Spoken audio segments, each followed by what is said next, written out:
Kasi sa ilang taon po na hindi nyo siya nakita, sana ngayon, kamustahin nyo siya. Isa po yun sa pinakamasakit sa akin hanggang ngayon. Kasi sa tingin ko hindi nyo siya naaalala. Siya po yung nag-alaga din sa nanay nyo nung wala po yung mapuntahan. Hindi nyo rin po yun, hindi nyo yun naisip na tulungan din. Hindi ko po alam kung naiisip nyo rin hindi. Hindi ko po pwede kayong i-judge yun.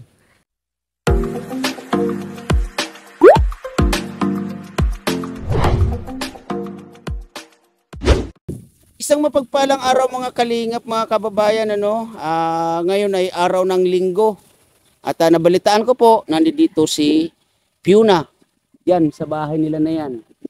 Kasi nung pagpunta po natin dito ay meron po akong mga hindi naintindihan. At alam ko po, kayo rin po ay mayroong mga hindi naintindihan. Kaya ngayon po ay itong si Fiona ang magpapaliwanag ng lahat, no? At yun nga, kumustahin pa rin natin si Tatay Ernesto at sana po nandito rin si Nanay Marites. Mga kalingap, mga kababayan, tara samahan niyo ko at kumustahin natin ang pamilyang ito. Let's go. Mga kalingap, mga kababayan, ito na yung papunta doon kila Tatay Ernesto at Nanay Marites yan. Lalakarin ko pa yan mamaya-maya. Pero bago yan, ikot ko muna kayo, no? Ito po yung ano nila, o yan. Palayan. Yan, no? Yan. Yan.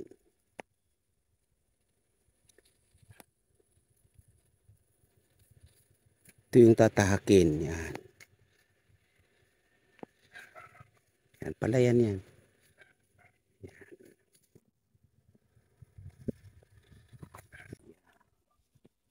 So yun, let's go. Puntahan na natin at alamin natin. Yan, uy. Yan, oh. Malalim na yung ilog. Yan, oh. Nung isang araw, walang tubig. Ngayon, may tubig. Ang tulay niya, oh, yan.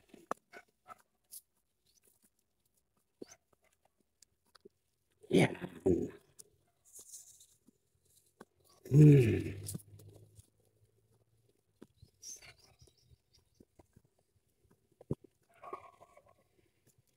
Ayun, bahay. Malalayo yung mga kapitbahay nila, no? Yan.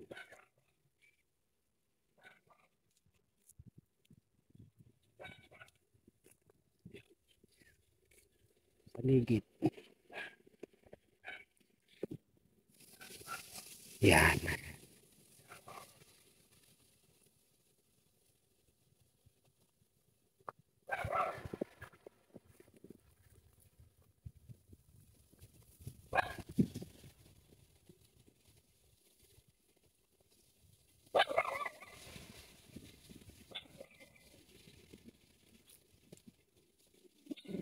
Tao po. Oy. Ate Marites. Kumusta?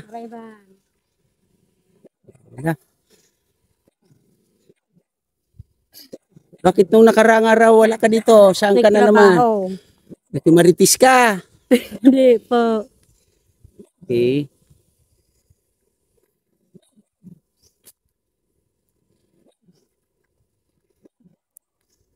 Bakit si Totoy wala pang ano? Walang short. Totoy, wala ka short? May short naman. Ano ba yon? Brief. Kamusta pala Ate Marites? Mabuti po. Anong pinagkakaabalahan mo sa ngayon? Nagtatrabaho po ako kasi wala akong nagtatrabaho sa akin. Anong trabaho mo? Nasa sa gigiris ng gulayin. Nagagayat ng mga gulay. Saang lugar yon? Sa baryo po. Sa baryo. Okay. Nag-aaral ka pa Ate Marites? Hindi na po. Hindi na. Okay. Ilan taon ka na Ate Marites? Ano ko? Yung totoo ha? Ilan taon ka na? 32 na po. Ha? 30. 32. Okay. Ito, ilang taon na Ate Marites? Ito? Ito po yan. 8. Yan. Ito, Sabihan na, B. ilang taon na siya? Hindi, ikaw yung nanay. Ikaw dapat nakakaalam. 9 po. 9. Ito, 8. Pero, sinong matanda sa kanila? Siya po. Siya, 8. Tapos siya ay nakakabata, 9. Oo. Tapos ito, ilang taon? Nawalo na yun. Magwawalo. Okay. Nandiyan ba si Fiona? Andyan po. Okay. Si Tata Ernesto, kumusta? Nagigda po ito. Nakahiga? Opo. Okay. Kumain na ba kayo? Amo na po. Anong inulam nyo? Isda po. Isda. Sana huli. Doon po sa baryo po. Sa baryo na huli yung isda? Sa dagat po. Sa dagat. Okay. Yan. Dong, ano pangalan mo, Dong? Ano pangalan mo? Luwelo. Ha? Nako. Dito. Lito. Lito. Ito si Emily. Tapos siya si Dimple. Okay. Tapos siya si Leto. Lito. Ikaw naman si Marites. 32 years old. Ilan ang anak? 4. 4. Kumustahin ko si tatay? Si Tatay Ernesto, kumusta? Pwede bang makikain, Tatay Ernesto? Bakit natawa? Anong ulam natin? Yung isda. Isda. Okay. Nako. Kumusta pakiramdam? Masakit po ang yung katawan. Katawan, masakit pa rin ang katawan. Hindi na makalato-lato. Hindi po. Alam mo yung lato-lato? Nagkaupo. Okay.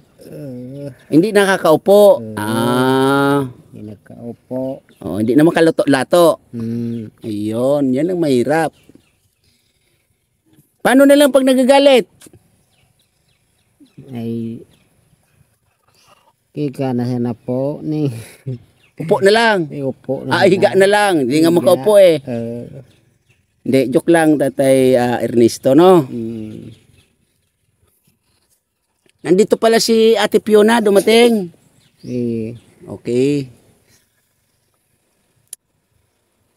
Ay, nako mga kalingap, mga kababayan, ang sitwasyon nila. Tatay Ernesto. Tinuturo niya sa akin yung tuta. Mga tuta. Pusa yan? Pusa? Pusa yun. Okay. Asan si Ate Fiona? Ate Fiona, where na ka? Ayan, kumusta? Okay lang po. Kakarating lang po kanina umaga dito. Ayun, okay. Ikaw ay ano ba? Galing ng work? Yes po, galing po ako ng work ngayon. So dito ka para magkwentuhan tayo. Yan, may mga itatanong lang ako sa iyo, no. Saan ang work mo ngayon? Ngayon po, nasa Legazpi na po ako nagtatrabaho. Nag-aalaga po ako ng bata. So, umalis na po ako sa dati kong pinagtatrabuhan dahil nga, tulad po ng sabi ko nung nakaraan, is 200 a day lang ang pumapatak na sahod ko. Tapos, napapasok lang siya sa pampamasahe ko sa araw-araw. So, bali talaga walang natitira. So, ngayon, mas nag-okay ngayon sa trabaho ko kasi halos wala naman akong gastos. Hindi na ako na mamasahe and libre na rin yung lahat ng pangangailangan ko sa araw-araw. So, mas ko ngayon kasi syempre dahil nasa lagay ng pamilya ko, mas kailangan talaga nila ng tulong. So, sa ngayon, gusto ko lang po magpasalamat sa lahat po ng mga taong nag-play, nanood sa aming kwento at naiyak. So, sabay-sabay tayong naiyak doon sa kwento ko.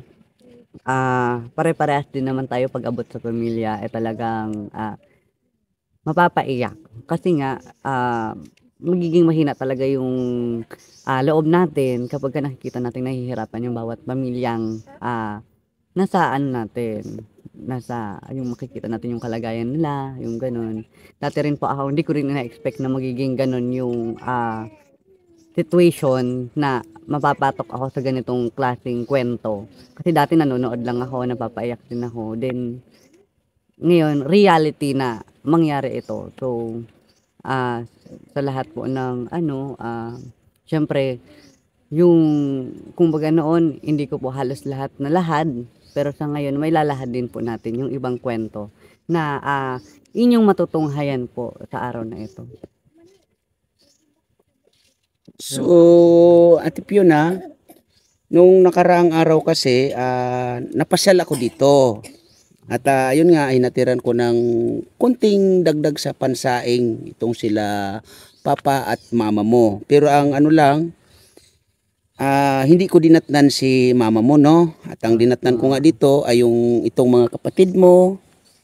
Yan, yan si Ate Marites nga, si mama mo ay wala. At yun nga, si Tatay Ernesto.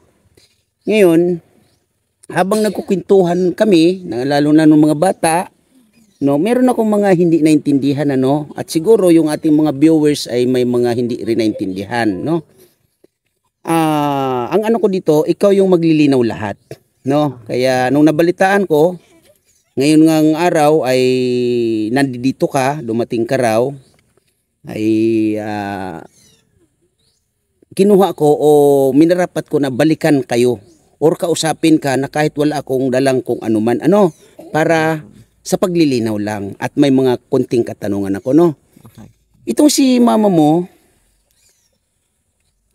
kasi nasa tamang edad ka naman, si mama mo, ilang taon na siya? Ano po, ang alam ko po is mga nasa 34 to 35, parang ganun po. Ikaw ilang taon ka na? 24 po. 24. Magto 24 po. Magto 24. Yes. So, sa pagkakala mo, ilang taon si mama mo nung ikay pinanganak? Nasa 13 to 14 po. 13 to 14. Okay. So, ikaw 24. Opo. So, pwede si mama mo is mga 38. Pwede po. Kung di ako nagkakamali, no? Kasi 24 mga ka, kung 14 kang ipinanganak ni mama mo, 14 years old siyang ipinanganak ka, 14 plus 24 is 38, tama? Mga Okay. So ito, kunting paglilinaw, ilan kayong magkakapatid? 4 po. 4. Kasi ang sabi ni Tata Ernesto ay 5. So may 4 lang po. 4. Opo.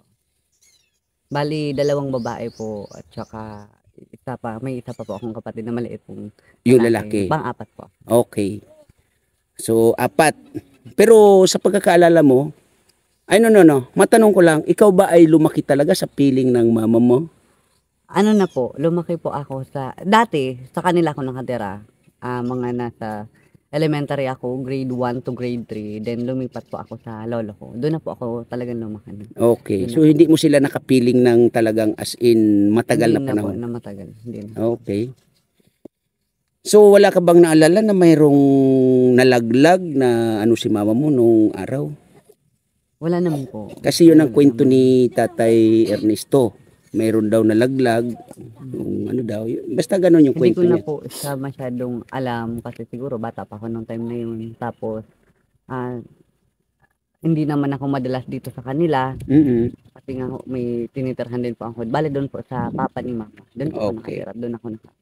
Okay. Ito, sa paglilinaw lang. Ito, si Emily ay ilang taon na? Nasa 14 po. 14 years old. Anong 13 grade o siya? 14. Anong grade 3 po siya ngayon? Grade Hindi po 3. siya makapag-up level sa pag-aaral niya dahil nga po sa situation niya. Bali, ito pong kapatid ko na to, ito po ay meron pong, kumbaga parang child, ano tawag dito? Meron po siya, hindi pa siya yung talagang normal, yung kumbaga parehas din ni mama, meron ding something sa kalagayan niya. So, bali, hindi niya po alam yung mga ginagawa niya minsan, may kaunting mga may diferensya din. Kaya, yung niya, itsura niya, ganyan po talaga na. Bali, kung yung utak niya, medyo, iba. Okay. Ito naman si, dito ka, Emily. Yan. Ito si, ano pangalan nito? Si Dimple. Dimple Halika nini. po. Dito ka sa tabi ni ate kuya mo ha. Yan. Ito si Dimple, ilan taon na? 12 years old. 12 years old. So magkasunuran sila. Opo, ano lang, nasa 1 year, 2 years. lang. Okay. Ito siya, anong grade? Grade 3 din. Grade 3. So Parang- classmate sila. Opo. Kasi doon sa ano, doon yung nalito ako at alam ko yung viewers nalito rin. Oo. Kasi ang sabi ito 9 years old, grade 3. So para ka kung naiba. Oh, no? Kaya ito minarapat ko talaga na ikaw yung magpapaliwanag at sa iyo ako makakuha o kami makakuha ng impormasyon para sa kanilang mga kapatid mo at yung mga situation nila. No, at yun naman si ay masyadong mahiyain. Ilan taon na yung si Lito? Si Lito po, nasa 6 po. 6 years old. 7. Nag-aaral siya. Opo, grade 1 na po. Okay. So may nasabi pa nga doon na 6 na taon to, gano'n. Kaya nalito. Kaya yun nga. Opo, kasi alam naman po ng mga tao dito sa amin na talagang si mama, mahina po talaga yung pag-iisip niya. Kaya bali, halos lahat po kami sa magkakapatid, hindi niya po alam yung birthdays, yung edad, Mm-mm. at yung kung ano po yung mga nagagawa namin sa araw-araw. Kahit din naman po ako, hindi niya po alam yung mga situation ko sa sarili ko. Dahil po, kumbaga, yung isip niya is talagang dito lang din sa pamilya niya, and then medyo ano lang siya, hindi po yung clarification ang pag-ano ng isip niya. Okay. So, ang malinaw dito is siya ay 14 or 13 years old. Opo. Okay. At ito naman siya 12 ay years. 12 years old. Okay. So, ito si Lito ay 6 years old. At si mama mo ay naglalaro sa 37 or 38. Okay. Itong si Tatay Ernesto, ano mo talaga siya? Stepfather ko po. Stepfather. Okay. Siya ngayon yung tatay ng mga kapatid mo na to. Opo. So, sila ay ano bang tawag nun? Stepsisters and stepbrother ko. Okay. Isa ang inyong ina. Opo. Okay. So ganon Fiona, yun nga ulitin ko no for clarification at alam ko ikaw yung makakapaglinaw ng lahat. So ngayon ako naman ay may mga kunting tanong uli sa iyo no. Ilang month ka na doon sa trabaho mo? Bago pa lang po ako. Nasa 1 week pa lang po ako. Wow, bago pa lang. So, ang sahod mo doon, sa palagay mo naman magiging okay naman. Opo, dahil wala Okay. naman din po akong ginagastos doon. Halos libre rin naman ako sa lahat. Hindi po tulad nung dati na halos namamasahe po ako araw-araw. Sa ngayon, hindi na po. So, ngayon, ano ba ang sahod mo doon? 15.30 or monthly? Monthly po. Monthly. Ngayon, ano ba yung trabaho mo? Sa palagay mo ba magiging stable ka ba dyan? Magiging kampante ka ba dyan sa trabaho mo? Sa palagay mo ba? Sa trabaho ko naman po, minsan hindi ko po, lalo na po sa amo ko, hindi ko talaga po sinasabi kung stable ako dyan or hindi. Dahil hindi ko naman po alam yung panahon kung ano po yung mga mangyayari. Pero base po sa pakikisama ko po sa kanila araw-araw, so okay naman po sila, mabait naman po sila sa akin, maano naman po sila, maalaga. Hindi naman ako masyadong kasi talagang pamilya rin yung turing nila sa akin. Okay. Ngayon, pag makasahod ka, ano yung pwede mong itulong dito sa mga kapatid mo na to, mama mo, lalong-lalo sa sitwasyon nila, ano yung pwede mong itulong sa kanila? Ako naman po kasi kapag nagkakatrabaho, tapos pag nagkakasahod po, lalo na sa Manila pa ako, talagang binibigyan ko rin po sila nung pandagdag gastusin nila sa araw-araw. Basta meron po ako.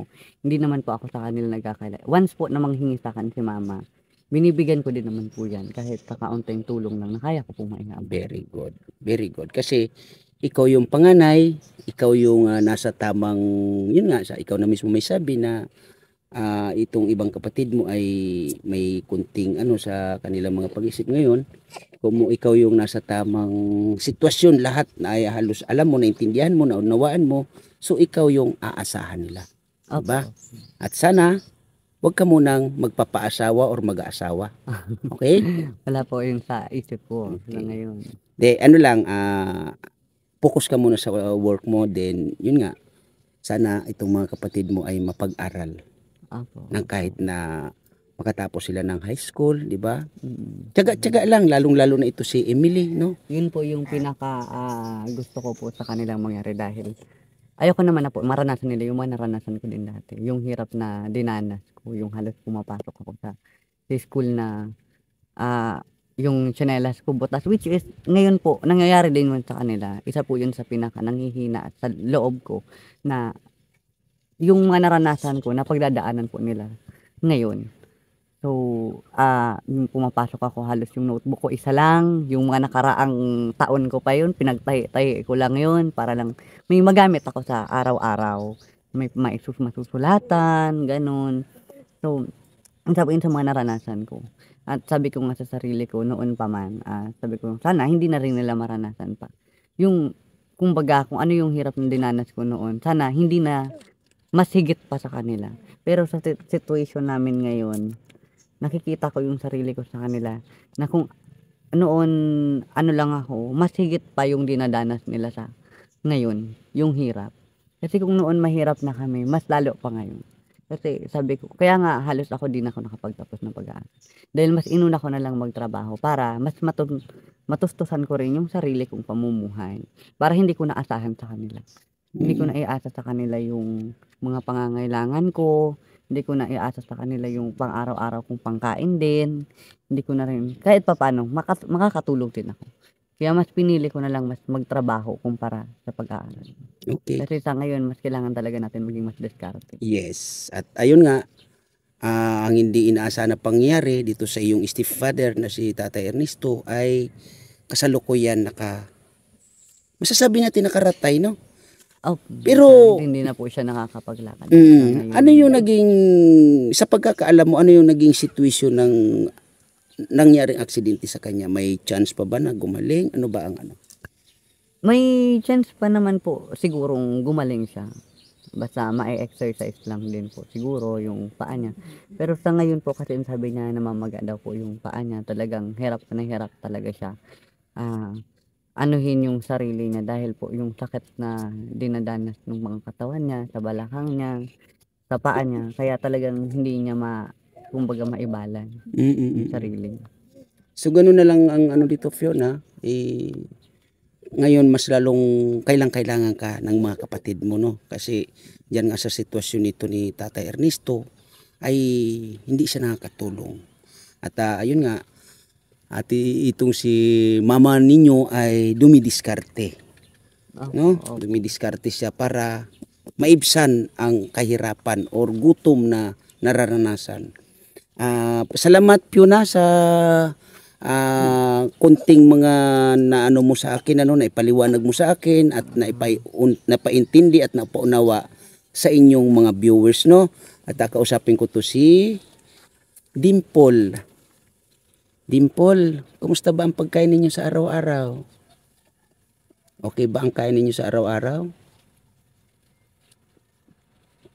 Okay ba ang sa tatlo nila na ano, kasi nasabi mo naman na medyo may kunting lalong-lalo nito si Emily.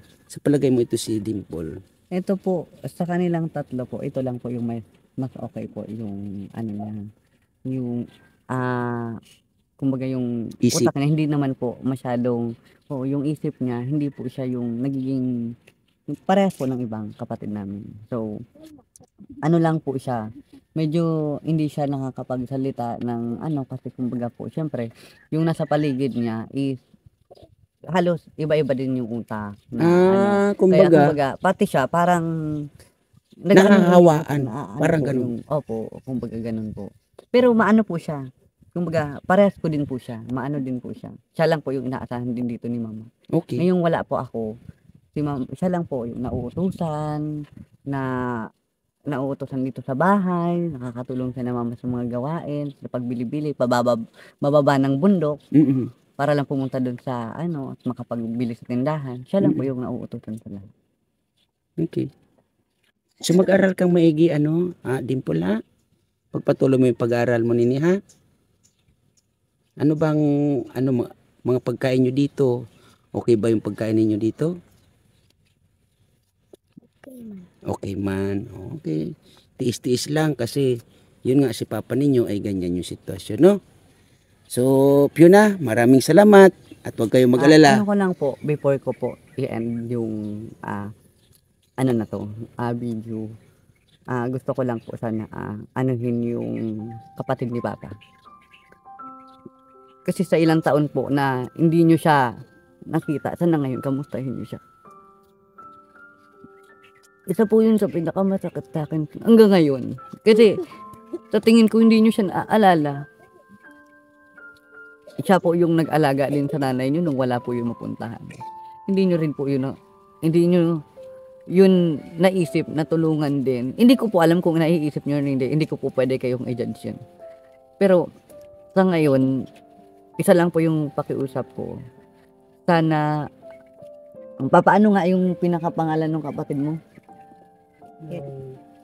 Ano, Merlito yon. Oo. Lito. Ayan po, si Merlito Toledo po na ngayon po is nakatira po siya sa Legazpi. And then, yung isa pa pong kapatid ni Papang babae, ano yung pangalan nun? Si Merly Toledo rin po. Sa Pampanga yun. Na ngayon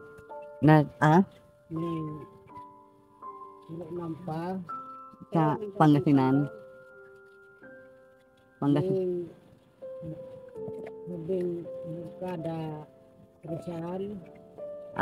Nasa, hindi ko po alam kung saan pong lugar po sila ngayon.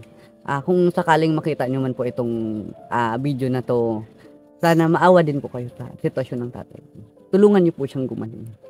Ito lang. Kasi hindi ko po alam kung saan ako kukuha para lang matulungan ko sila. Pero lahat naman po ginagawa ko. Kaya mas tinik ko po itong chance na to na mabigyan ko po sila ng kahit dito man lang matulong ko. Yung mahanap ko po kayo. Kasi kailangan kayo. Anong mga pangalan nila? Paki-clear. Anong mga pangalan nila? Saang ano ba sila lugar para mas maintindihan ng mga makakapanood sa inyo? Yung kapatid po ni Papang lalaki po na nasa Legazpi ngayon, si Merlito Toledo. And then, yung isa po na nasa Manila din po. Di ko po alam kung saan po siya sa Manila. Si Merly Toledo po. Ayun po. Hindi ko po alam kung sino pa po yung mga kapatid ni Papa. Kung sino po. Ngayon, isa po sa panawagan ko po sa inyo. Sana, tulungan niyo po si Papa na gumaling. Kasi kayo po, hindi lang po kami ang kailangan niya sa ngayon, pati rin po kayo. Kasi kayo po yung tunay niyang kadugo. Kayo po yung, kumbaga ako, way na lang din nila ako. Way na lang din ako ni Papa. Oo, hindi ako kadugo ni Papa, pero isa po ako sa nagmamalasakit sa kanya. Kasi isa rin po siya sa mga tumulong sa akin nung wala ako. Siya po yung mga nagbibigay sa akin sa pang-araw-araw ko nung bata pa ako. Sa mga pangangailangan ko. Dahil sa sitwasyon po nila, ang alam ko po, pupunta po sila dito. Pero hanggang ngayon, nasan po kayo? Yun po ang tanong ko po sa inyo. Nasan kayo? Ngayong kailangan kayo ng kapatid. Yun na lang din po siguro yung isa sa itutulong ko kay na Papa, yung mahanap po yung kapatid niya. Kaya sa lahat po ng viewers natin, tulungan niyo po ako na mahanap din po yun, na kahit papano, mabigyan din po ng tulong si Papa, ng mga kapatid. Okay.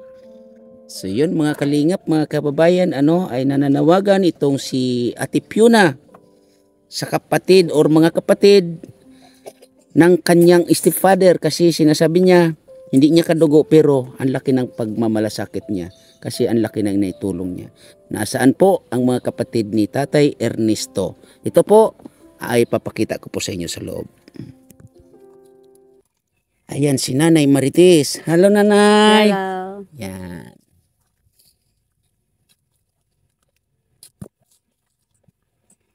Tatay Ernesto. Ayan po si Tatay Ernesto, no? Ilan taon ka na, Tatay Ernesto? Nasa 56 po. 56 years old. Yan. Sa mga kapatid po ni Tatay Ernesto Toledo, siya po ay nag-iedad ng 56 years old. Sana po mapanood nyo siya. Ito po yung kanyang kalagayan, Yan. Siya daw po ay nalaglag sa nyog at sa kasalukuyan siya ay hindi makaupo, hindi makabangon. Ayan po.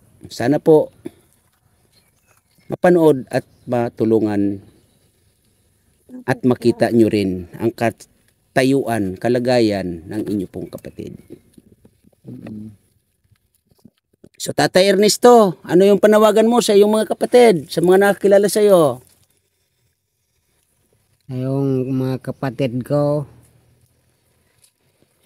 ning po, Erlito, hindi ako ning tatayo, dahil masakit na yung katawan ko.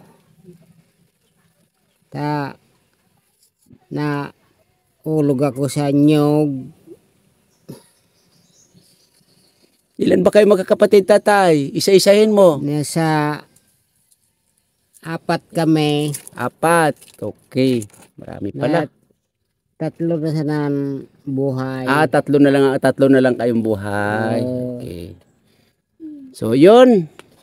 Mga kaibigan, mga kalingap, kung sino man po ang nakakilala sa mga kapatid ni Tatay Ernesto, sana po makarating ang kanyang panawagan sa iba niyang kapatid. No? Sige po, Tatay Ernesto. Ako muna po ay uuwi. Ayan. Nanay, salamat ha sa pagbahagi ng kwento ninyo. Huwag po kayo mag-alala. Pag mayroon akong muli, hindi po ako magdadalawang isip na kayo po ay hatiran kahit po bigas. Okay? Papa. Patuloy lang. Ate Fiona, maraming salamat sa pagbahagi ng kwento ninyo. Yun nga, ulitin ko, huwag kang mag-alala, huwag kayong mag-alala. Sa pakunti-kunti, pag mayroon ako sa bigas, maghahatid ako dito, no? Ayan.